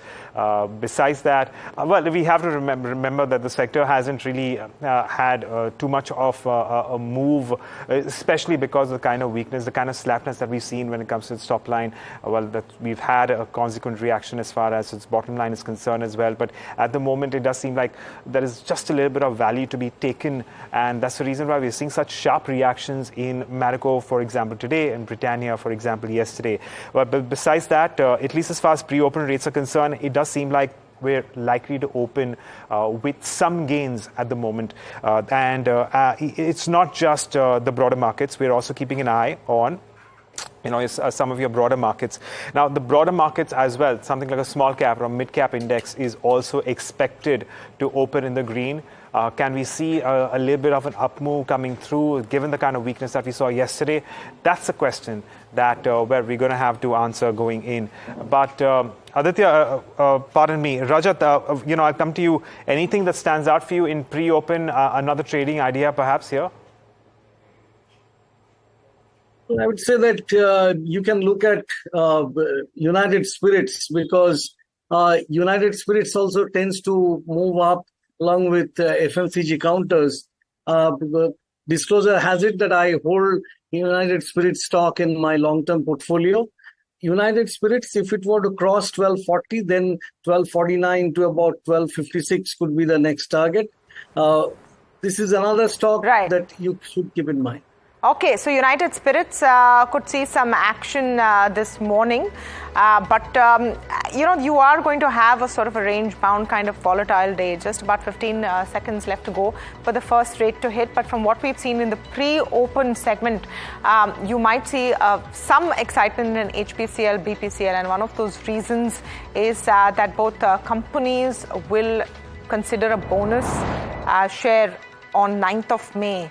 When their board meeting happens, and perhaps that's what we're seeing. All right, first rates are hitting just about 40 points up on the Nifty. Nothing too great, but I think at this point, just the fact that we're seeing some green could be the positive over there. We'll just pull up what the broader markets are also doing, the mid cap and the small cap, and see if there's any action. They're completely flat. It's a completely flat kind of an opening for the broader markets as well. Let's pull up the heat map and just take a look at what's working today. We talked about BPCL, that's right on top of the charts. Look at the recovery coming in from a Titan. Hindalco also on the back of positive notes doing well this morning. BPCL up 2.5-3%. And like I said, that's really because of a consideration, news of a consideration of bonus shares on the 9th of May. That's working over there. HUL having another good day. I just want to see what's happening with Britannia, and if Britannia is holding up in the green, but nothing fantastic happening there as far as the Britannia is concerned. Tech and Wipro pretty decent, but I would say that even if an ITC is not even a percentage up, but look at the move in FMCG, definitely a sort of a rotational play coming in there from a pack which hasn't moved at all in the last several sessions. On the downside, you have an HCL Tech down about 1.5% on opening trade. Bajaj Auto also coming off its steam, so auto is not having a very, very good day. But apart from that, no big moves on the sell side, at least in the opening session. The action seems to be concentrated on a BPCL this morning. So very, very clearly that one news-driven counter, but overall very careful kind of a trade happening in the first few minutes of trade this morning, Agam. Perhaps some more action on the other side. I mean, Marico, etc. would be what's moving. Yeah. The broader markets are certainly going to be where we may actually see a lot more traction coming in. And, as we've already spoken about Marico, well, it's very, very strong, up move coming in as far as that one is concerned. The earnings, of course, came in the last half an hour of trade, but a whopping 9% up move there. So it's certainly looking like a day of trade where Marico makes, amends with long-term, investors coming through. But, that's as far as this one FMCG is concerned. What about the others? Let's take a look at something like a Godrej Consumer Products. Has that big dent in the bottom line on account of exceptional loss led to any problems? No, not really. In fact, that one is also up as much as 5%. So the markets are certainly enthused with the kind of operating margins that it has come up with. And let's not forget, double-digit, overall volumes growth. Domestic volumes growth also in double digit, about 15% and 12% respectively. I reckon that is something that investors will like. Gujarat Gas, on the other hand, a tepid reaction there, as is the case for Gujarat Fluorochem. Gujarat Fluorochem, of course, the quarter was weak, but it was in line with street expectations. And of course, the entire chemical sector has had a little bit of an impact when it comes to the change in environment or on the whole. But moving on to talk about a handful of other earnings as well. Lupin is under pressure. Again, the earnings here were largely in line with street expectations, but we are looking at a drop around 3.7% here. Happiest Minds, on the other hand, a fairly even Steven quarter, not too much to take away, but perhaps maybe it's a relative outperformer. That's up around 1.5% as well. And DCM Shriram, flat revenues coming in, looking at a decline of around 2%. But let's move on and talk about a handful of counters beyond just earnings. So we have a monthly update from Bajaj Finserv. We're not looking at a reaction there as well. Tamanna Mercantile Bank bringing out some changes in the rates, again marginally in the red right now. And of course Mastech as well, with respect to its new tie-up that we have. That's where we're looking at a 0.5% up move, but no great fireworks. I reckon that it is the FMCG space that's standing out at the moment, and that's where most of the traction remains at the moment, Tamanna. And just, let's come back to the heat map and look at what's happening with HUL this morning. Day after Britannia was, completely moving up very, very sharply and smartly, HUL has now become, HUL and Britannia, the top two gainers, with ITC at number 4. I mean, this is not something you would have seen for a while on the charts. So what is really happening in FMCG? And the index also up. Can we just pull up the components of the FMCG index, if possible, and look at if there is a broad-based kind of a move on. Even a Godrej Consumer. Okay numbers. There was a one-time expense and top line was okay, 6% in line. But even those okay numbers being seen as maybe the start of a turnaround. Just want to get a quick call. And we spoke about FMCG before markets open, but clearly the markets have seen some and put some faith in the movement here. Rajat, let me start with you. If you had to choose any of these companies to really, now acquire, what would you look at? What would be your pecking order? Yeah, I would prefer Britannia as my first choice, but Godrej Consumer's move is also very encouraging. If it were to maintain above 1300 level, then we can expect 1350 to about 1375. And apart from that, you can buy partly the two blue chips, ITC and Hindustan Lever, but definitely do buy Britannia because that looks pretty good. I do not want to say you buy United Spirits because I personally hold it. I do not want to give a recommendation on that. Aditya, I know you're not very excited about FMCG. You prefer a QSR. But just on a Marico and Godrej Consumer, let's just talk about those two numbers out in the last 24 hours or so. And the kind of up move we're seeing. Now these green shoots that are sort of visible in Q4, rural demand sort of picking up. Do you buy into that? So for a very long time, Marico has been struggling with its rural and urban demand as well. So now with this a little bit of green shoot, we've seen that the stock is the cheapest amongst the FMCG sector, and because of which the stock is seeing a strong up move. Similarly with Godrej Consumer, the stock is one of the cheapest within the FMCG sector, and a little bit of uptick in demand results in a strong up move.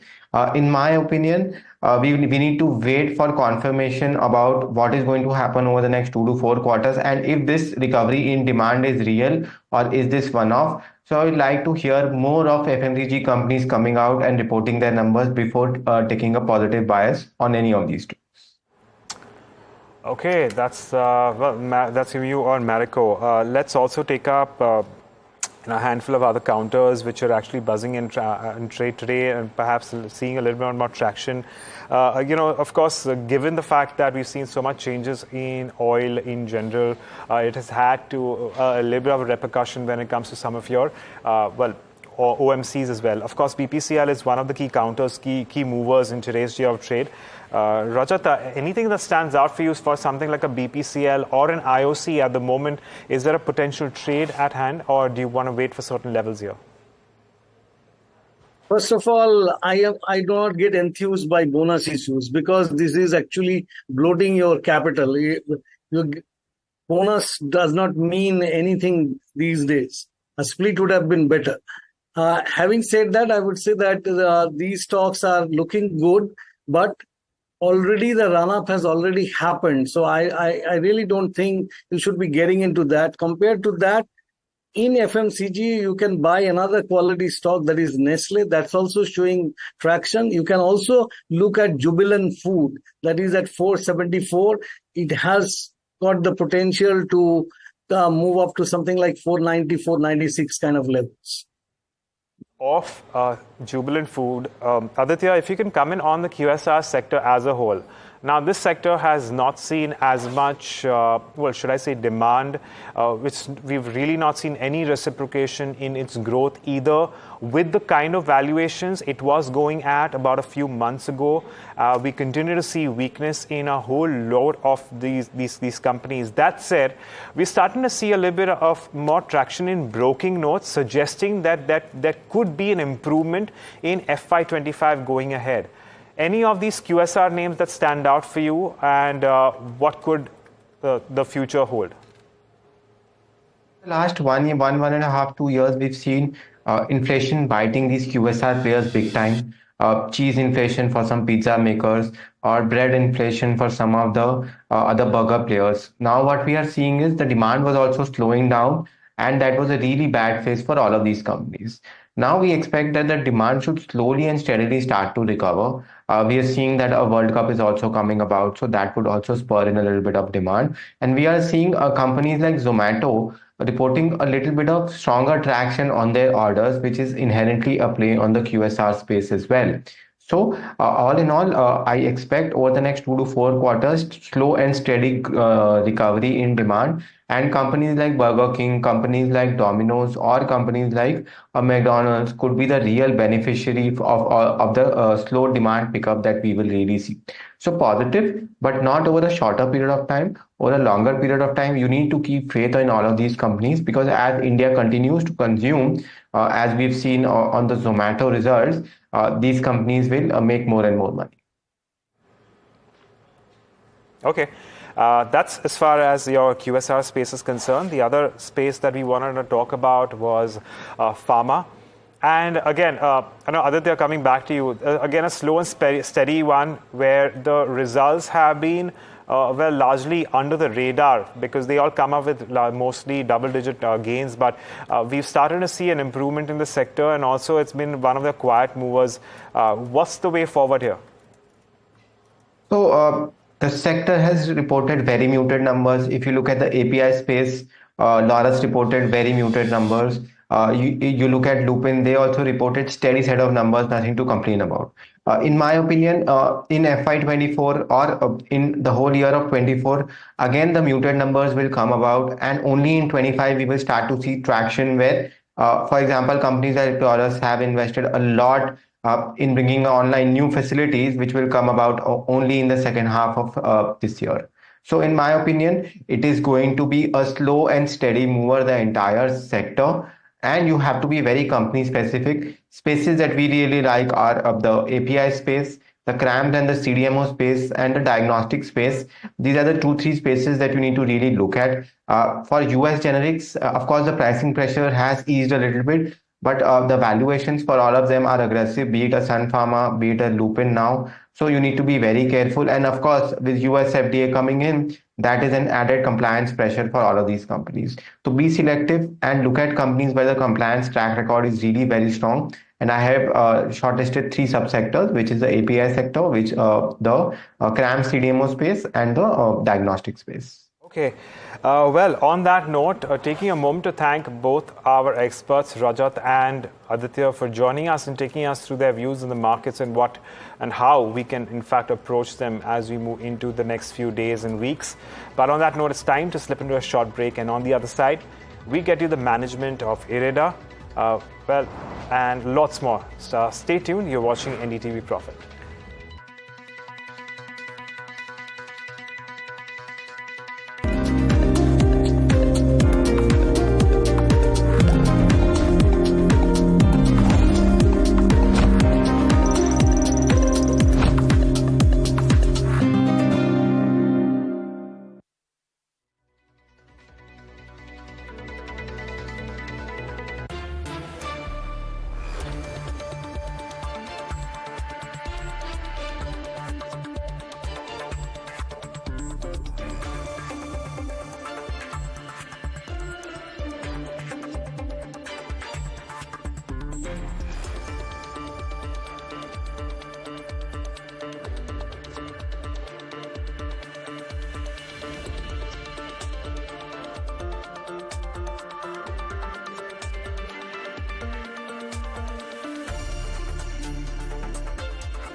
back. You're watching India Market Open. Now, all through the day yesterday, three companies were in focus: REC, PFC and IREDA, apart, of course, from a clutch of PSU banks. And the reason for this was a set of draft RBI regulations that proposed the increase of provisioning for project financing. Since then, some of that panic seems to have eased off. But just to understand what would be the impact, we're speaking today to Pradeep Kumar Das, CMD of IREDA. The company has been in news because it gained Navratna status last week, and we saw a big run-up after that as well. So, Mr. Das, thank you so much for joining us. And first, of course, kudos on the big news of gaining Navratna status. But what has sort of bothered investors, or I would say worried investors, is these new draft guidelines from the RBI. Now, having understood that these are yet to come into effect, etc., I just want to first get to the point of what would be the possible impact on IREDA if these were to come into the fore. Yeah, thank you, Tamanna. And let me first simplify what is this draft guideline is. Not only it is prudential provisioning norms, also disciplinary mechanism through little bit of stringenting the process of PCC and PDC conditions as well as consortium lending. But at the same time, RBI used to allow 80% of the project life financing, whereas now they are allowing 85%. Somewhere they have tightened, somewhere they have also relaxed. So let us look at that. The provision of RBI draft is additional provision during the construction period stage. Why? Because during the construction period, it is perceived that project will carry fair amount of risk. Those organizations, those lenders or those developers, first of all, sincere developers should be there so that your PCC, PDC conditions, you can comply well, so that your appraisal mechanism, whatever robust in place the lenders are having, that can be complied, number one. And number two, when you are going for joint lending, fair amount of skin in the game by the joint lender has to be there. They have proposed 10%. If it is 1,500 crore, then 10%, and beyond that, 150 plus 5% of that. Third, this provisioning, that 2%, 3%, and 5%. If you ask me honestly, 5% for renewable company and pure renewable company like IREDA appears to be a little harsh. If you see our cumulative loan disbursement from the beginning of the company to till date, what we have given, and today the loan book is around 59,000 crore, and the net NPA is 0.99, having private sector loan book of 75% and more, and our cumulative write-up from the inception of the company to till date is just 200 crores. So therefore, the risk perception with respect to IREDA should be completely different from others. Comparing IREDA, PFC, REC will not be fair because their loan book is 90% almost government loan account and 90 to 95% is almost fossil fuel. They are off late started lending proactively, or rather pushing it hard in renewable space because future is renewable and not much fossil fuel projects are coming up. So the government's focus of reaching this 500 gigawatt target, where we have reached so far around 191 gigawatt. Another roughly 309 gigawatt capacity addition has to happen. So when fossil is not there and renewable progress has to be made, and the size of growth what is there, company like IREDA cannot support to the sector. Today, despite everything, in NBFC space, our percentage share is around 31%. And in the total renewable financing, 35% is coming from the renewable NBFC space. So therefore, they also have to come and do this. Now, the impact for provisioning, assuming if it is going as it is, it may so happen, RBI may also relook that whatever is the risk loading is there required, they are only provisioning to be made. If you make flat 5% to wind solar, which is the moment you are setting up the project and you have a PPA, it is a completely de-risked project. Then why you need to have that kind of provisioning? And then construction period of this project is hardly 6 to 1.5 years. And our loan book, if you see, almost 75%, so 25% is in new and emerging, and 75% is coming under risk-free zone.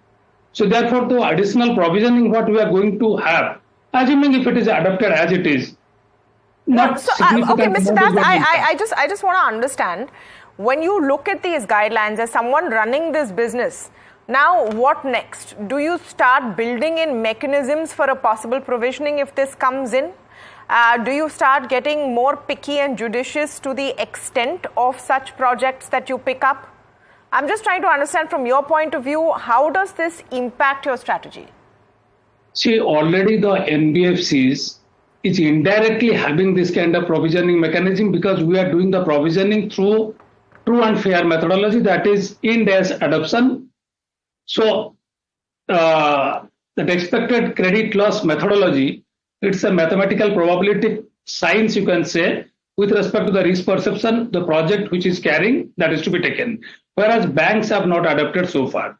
So therefore, in case of bank, they are adopting the RBI's prudential norms. In case of NBFC, like IREDA and others, we are following the ECL provisioning methods. But when we have to compute both way, like if you see our March 24 result, our provisioning as per RBI is 1593, whereas as per our ECL is 1685. So 92 crores of cushion is still there. Now, whatever additional provisioning we have to do, 92 crore is going to meet from there itself. And if you see, 4 years back, our provision coverage ratio was only 38%. Gradually, it has gone up to now 59% almost. Now, we as responsible lender, we understand this sector well. We have already enhanced this provisioning requirement in new and emerging space. So therefore, we are not going to get that much of hit. When you say, one minute, sir, when you say not that much of hit, can you quantify this? Because, you know, everything is quite broad right now. Also, because you're growing rapidly. I'm trying to understand if this is discouraging you in some sense in the projects you pick. Mathematically, we are growing rapidly, but we are growing almost at par with the Government of India's mandate. 10 years, the renewable has grown here and solar has grown 26 times. Since 4 years only, we are growing in numbers rapidly. We should have grown even 6 years back, but 10 years back. So the initial 6 years we have not grown. Therefore, this 4 years is appearing to be that we are growing very rapidly. Equity infusion has happened through Government of India's equity infusion as well as IPO. So our CRAR, which used to be at threshold. I agree. But having said that, when you say it will not have too much of an impact, now we've had about 24 hours to see these draft guidelines, understand. Is there any back of the envelope calculation? Can you quantify when you say not that much impact? How much, if at all? See, it will not be quite significant. Let me tell you that. Because as I said, this 92 crore is going to cover there. And almost around 1.5%, roughly around 1.5% provisioning in this category is already there. So if it is 2, another 0.5. So exact quantification, I cannot tell you now, the team is working on it. And you have to see each and every project and accordingly see that. And then when we are following the expected credit loss methodology, as I said, we have gone provision coverage ratio of 38% to 59%. Maybe next quarter, automatically our provisioning as per our methodology may go up. And that up what we have planned, that may capture this gap, whatever is there. Already 92 crore is there, cushion is there. So that's why we are not worrying much. Yes, our PAT is not going to impact directly largely, but CRAR and net worth is going to affect that way. But the kind of CRAR cushion what we are having today around our CRAR is 20%. Right. And minimum we are able to keep 15%. Just to understand. So even if there is a dent, at least 17-18% will be there.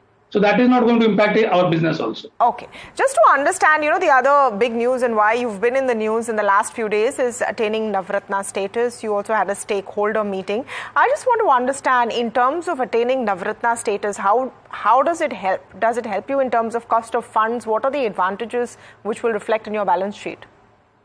See, like the draft guideline came because of the perception the market is going downward. People have not understood well.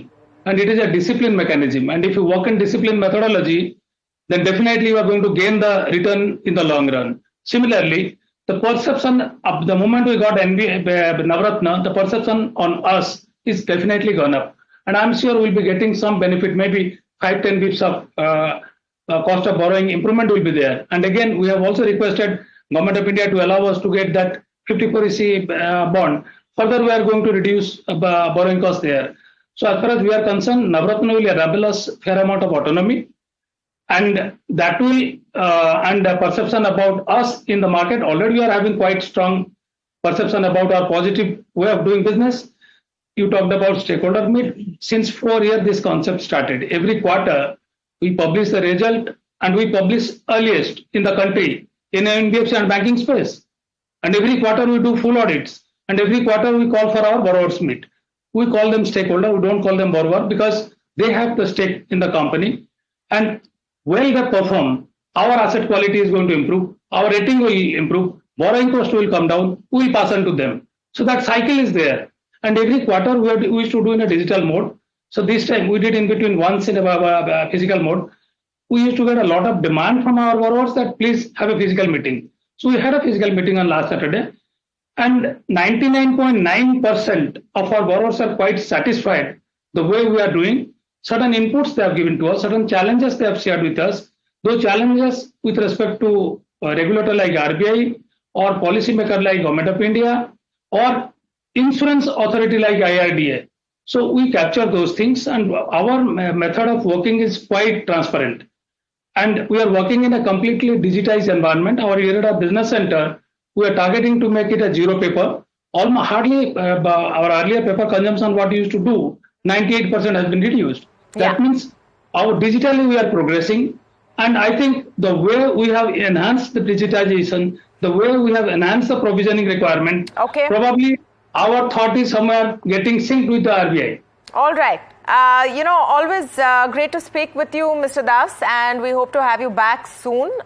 You had IREDA management there, just clarifying, the sort of panic selling actually that we saw yesterday on the back of draft RBI guidelines. Now the management claims that it's not going to have as much as an impact on them, and no real, hit on the profits, etc., because of provisioning, if and when it comes. He did, though, say, and I found that interesting, Mr. Das did go ahead and say that the 5% figure is a little harsh. It's still a work in progress, though, to be fair. Very short break, but on the other side, we talk with Asif Malabari, CFO of Godrej Consumer. You should tune in for that conversation. That stock has been having quite a morning. More of that on the other side.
Consumer Products has reported its Q4 earnings and a very decent set of numbers, except for a surprise net loss due to a one-time exceptional loss of around 2,300 crore in the Africa, USA and Middle East region. I'm joined by Asif Malbari, the CFO of the company, to discuss the earnings of the quarter gone by and more importantly, the outlook as well. Thank you so much, sir, for taking the time.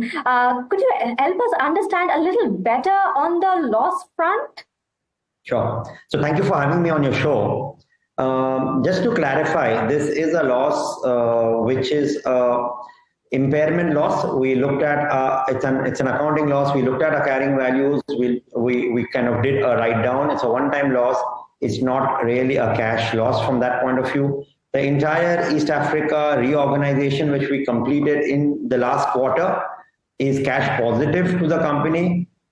It's actually brought in around 200 to 300 crores cash to the company, and hence it's kind of puts us in a much more stronger wicket going forward. Okay, but if I look at your revenue numbers, you did allude to subdued trends in your quarterly update, but yet you have posted better growth than your peers. The India business have grown quite handsomely. Where do you see this headed? Sure. So I think this is the fourth quarter where we declared very strong high single-digit underlying volume growth. And with this quarter, our overall underlying volume growth at a total consolidated level was 9%. It was very broad-based. We declared a 7% underlying volume growth in India, a 12% underlying volume growth in Indonesia. Africa was a 10% underlying volume growth, and LATAM was also very strong growth. So a broad-based growth across all clusters in this quarter. And coming specifically to India, both the business which was our existing brands and the acquired business both delivered strong growths, which took the overall growth to close to 15% on volumes. On deodorants and male wellness, we delivered actually a year-on-year growth of 25% and did a total of 137 crores. So the first few months did go into optimizing SKUs, consolidating the business, but this quarter has been a good quarter from that point of view because most of the actions in terms of synergizing the business with GCPL are now behind us. The synergy has also given us a huge margin improvement. We would have saved around double digit in terms of the cost base which we were able to kind of reduce on the business which we acquired. So we're quite happy with the way we've been able to integrate and save, and growths have started to kind of now come into this business. Right, I have the numbers with me. So the Raymond's Consumer Care did a strong 137 crore in a seasonally weak quarter, and I think it grew 22% year on year. So is this quarterly run rate is sustainable going forward for this portfolio? Yeah. So again, this is a business which has a lot of seasonality, but from a growth point of view, we definitely see many quarters and I would say many years of strong growth on the acquired portfolio. It will see double-digit growths for multiple years to come, and we are quite confident that the growth of the acquired portfolio should be significantly more than the overall FMCG growth. So yeah, we remain optimistic on the acquisition. All right. Coming to your consolidated numbers, the sales growth continue to lag behind volumes. So could you tell us if this is something that you would like to see a reversal, or would you see this trend continuing in the upcoming quarters? So, there have been commodity deflations, prices have been going down, and we've done the right things in terms of passing on the benefits of lower commodity prices to the consumers, keeping the focus onto ensuring that we get strong volume growths and we increase the consumer franchisee. But as we speak, there has been mild inflation, which is kind of coming back in the industry. Last 2-3 months, we saw increase in palm oil prices. We are seeing increase in the overall cost base. Even non-material costs have been going up. So there is an increase in prices which is happening around the board. From a next year perspective, definitely we will see price growth ahead of volume growth more in the second half. So there could be a quarter or two where there could be mild deflationary impact because it takes time to catch up. But for an overall year perspective, and definitely for second half, we will see sales growth being ahead of volume growth. So is it right to assume that in the second half of the year, you will be considering price hikes? And if any range that you would like to indicate? So we've already started taking mild price increases. In the month of April also, we took price increases on the soap portfolio because of increase in palm oil. And we will see the impact of some of the cost reduction, the price reductions which we took actually kind of coming into the base. So we will see in second half, overall reported growths on sales being higher than volumes. It's also when you look at consolidated business, we have seen a lot of commodity, we've seen a lot of forex impacts last year. So we saw the Naira getting devalued, we saw the Argentinian peso getting devalued. All of those are going to take a couple of quarters to kind of anniversarize, after which, at a consolidated level, sales growth kind of go ahead of volume growth. So yeah, we just need to wait for it to anniversarize. All right, I was actually about to ask you about the currency headwinds. Also, can you throw some light on the Indonesia business and the rest of the overseas market, how the performance has been, and how do you see it shaping up in this fiscal? The Indonesia business actually has had a fabulous year. It delivered close to 12% underlying volume growth in last quarter and an 11% volume growth in the entire last year. Our mixes are looking strong. We've taken a lot of intervention in terms of strengthening the shape of the business through structural projects. So we remain quite positive in terms of the outlook in terms of growth in Indonesia. When it comes to the Africa and the Latin America business, our focus has been to kind of go for profitable growth. And hence, we are definitely looking at multiple ways of structurally improving the profitability of those businesses.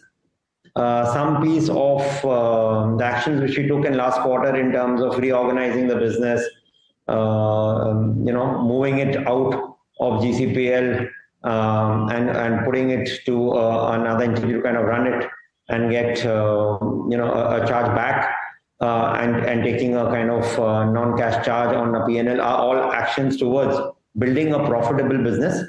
So we are quite confident that the profit growth in those geographies should be significant in the quarters and years to come. All right. So you did mention about the company that is working to simplify business, to strengthen EBITDA margin is what I believe. So, where have you come so far on this? And what is your margin guidance for FY25 if you would like to throw some light on that? And also, do you expect the EBITDA growth to grow ahead of your volumes? Sure. So we have significantly stepped up our EBITDA margin over the last couple of quarters. Having said that, the step up has been after making significant investments in the brands. While we've stepped up EBITDAs, we have also significantly stepped up our investments in advertising and hence ensured that our brand salience and relevances are at an all-time high. A lot of the improvement in margins has come in through reduction in the cost base and getting the leverage in the business. So we do believe that, and also through improvement in mix, we've seen higher growth in categories which are higher margin and higher growth in countries and sales which are higher margin. So we do believe that we should be able to sustain these margins and improve from here. So definitely the focus going forward next year also will be to ensure that EBITDA growths are higher than the underlying volume growths. We will look at expansion of margins from that point of view. Okay, and any guidance on the margin front, like any range that you have in mind? Yeah, so we will definitely look at double-digit growth in margins. That's something which we definitely will be aspiring to deliver next year also. Okay, coming to the segment-wise growth, could you tell us how the home care business has performed? So the home care business at a structural level has done well. In liquids, all our three brands are well placed and done well. Fab was well received by consumers in the states in which we launched it. In terms of household insecticides, we had launched in last quarter the Goodnight Agarbattis. That was very well received by the market, and we are seeing repeat buying kind of coming in as we speak.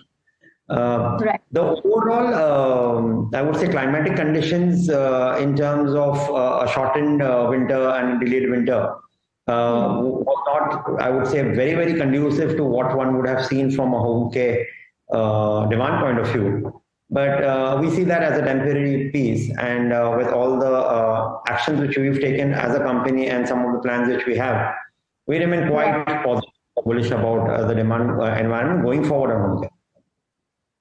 Okay, but I have a very specific question in mind with regards to home care. Do you see that the liquids as a category is growing much faster than soaps, and this is largely aided by premiumization? Is that something that you see in your business? Yes, we do definitely see liquids growing much faster, and that's the reason why we've kind of enhanced our portfolio to add Godrej Fab. In this, we also launching now in terms of Synthol body foam. It's a very unique product where instead of body wash liquid, as you kind of press it, you get foam out of it, and that again is a beautiful product, and we're hoping that consumers will love it. All right, wishing you all the best, and thank you so much for speaking to us at NDTV Profit. Thank you. Thank you for having me on the show.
Hello and welcome to NDTV Profit. I'm Tamanna Inamdar and you're watching The Talking Point. Today we're talking about why markets are nervous. Now, for the last several days, you've seen Indian markets in a range-bound trade.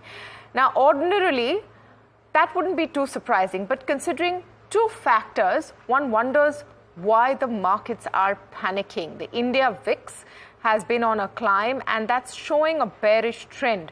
Now, the reason why I say this is surprising is because, for one, global cues have turned very clearly positive. Jobs data that came in the US for the month of April is showing a slowdown in new jobs created.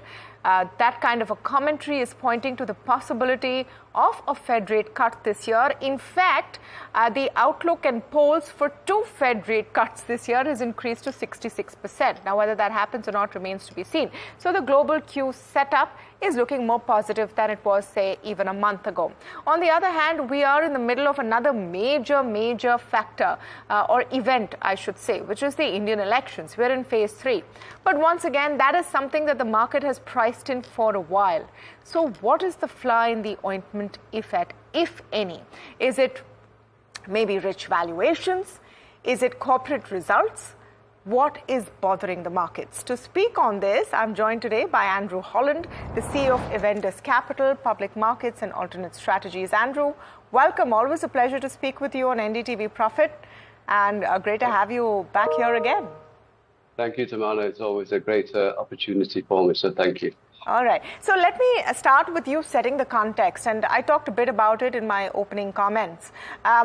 And that really is the big question right now, isn't it, Andrew? What really is making investors a little wary? You're seeing that in fund flows. You're seeing that in the kind of bets that are being made. And is it more a question about waiting for June 4th and having that box ticked before bringing in any fresh money? So there's a few things. It's all very good points you've made, and I think you're right in the terms of the tick box. Some of the voter turnout's been a bit lower than maybe was expected because of obviously the weather is so hot, and of course both sides of the market's juggling around, is that good or bad for the opposition or the incumbent parties. So I think that's what's making the market a little nervous at this point. And I think the second point is, China has actually seen some recovery in terms of sentiment. And you're seeing a lot more of the brokers now becoming, more positive on China. And I think that's taking some of the flows, to China, possibly from India, in terms of, the very short term. So I think that's a factor. And of course, the market compared to ours is a lot more, in terms of valuations, a lot more cheaper.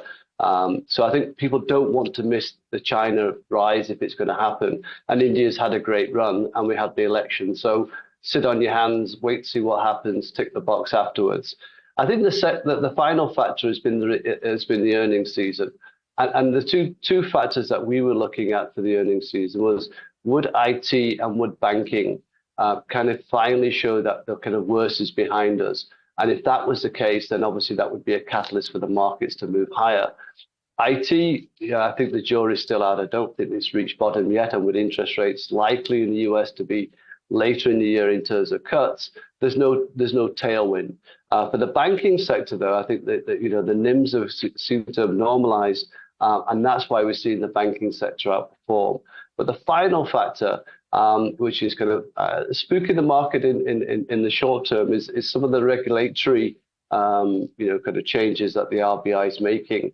Whether it's for single banks or whether it's for loans for construction going forward. So that's the regulatory part which the market's not liking at the moment. I just want to come to some of these points in greater detail, Andrew, because each of them deserves a bit of expansion. Let me start with the China factor. Now, how real is this China factor? We've been hearing about it for months, but the data is not there yet, right, to support the hypothesis of a Chinese economy revival? Or do you think there is enough there and you're seeing the green shoots? Well, there's certainly not. If you go to the US, for example, all the data points that we get are so mixed that we keep flip-flopping around on interest rates being, earlier or later in the year. So I think with China, where it's even more difficult to get data, I think the market's saying that we've reached a bottom. The authorities there have kind of with the banking sector have kind of stabilized the property market. Now, you still need confidence to come back, but the fear is that the market is so cheap for investors that, if you miss the kind of first rise of the markets, then you're going to be chasing the markets for some time. So I think that's the fear factor of missing out on a China re-rating. So I think it has stabilized. I think the data I've seen has been more stable. Obviously, inflation or disinflation there is still taking hold. So they do have the ability to reduce rates over the next quarter. And I wouldn't be surprised if that currency continues to depreciate against the US dollar again, which would help exports going forward. So I think that's the China story as such, and I think it's probably to the point where valuations are cheap enough to dip your toes is what we've been seeing by foreign investors. So maybe the economic data doesn't, still really underline that optimism, but valuations are cheap enough to dip their toes. So then now let me take that question forward. What about valuations in the Indian market? Is that why we're also seeing some of those concerns or that wariness, Andrew, because valuations have run up, and then the question is that the numbers we've seen, the corporate results we've seen for FY24 as well as Q4, have they lived up to justify those valuations? I think by and large, the overall results season has been kind of in line. I don't think there's been massive excitement in any particular sector. I think the banking sector is probably the standout for me. But I think overall, from what I've seen, earnings are up about 14%, and that's in line with our kind of 10 to 15% earnings growth for the year. So there's no big upgrades that you've seen in the past, and I don't think we'll see those upgrades till the back end of the year, as a multiplier effect of all the government spending, which will happen over the next 6 months after the elections, will start to feed through to the economy. So I think those are the factors which will increase earnings. But at the moment, there's no real catalyst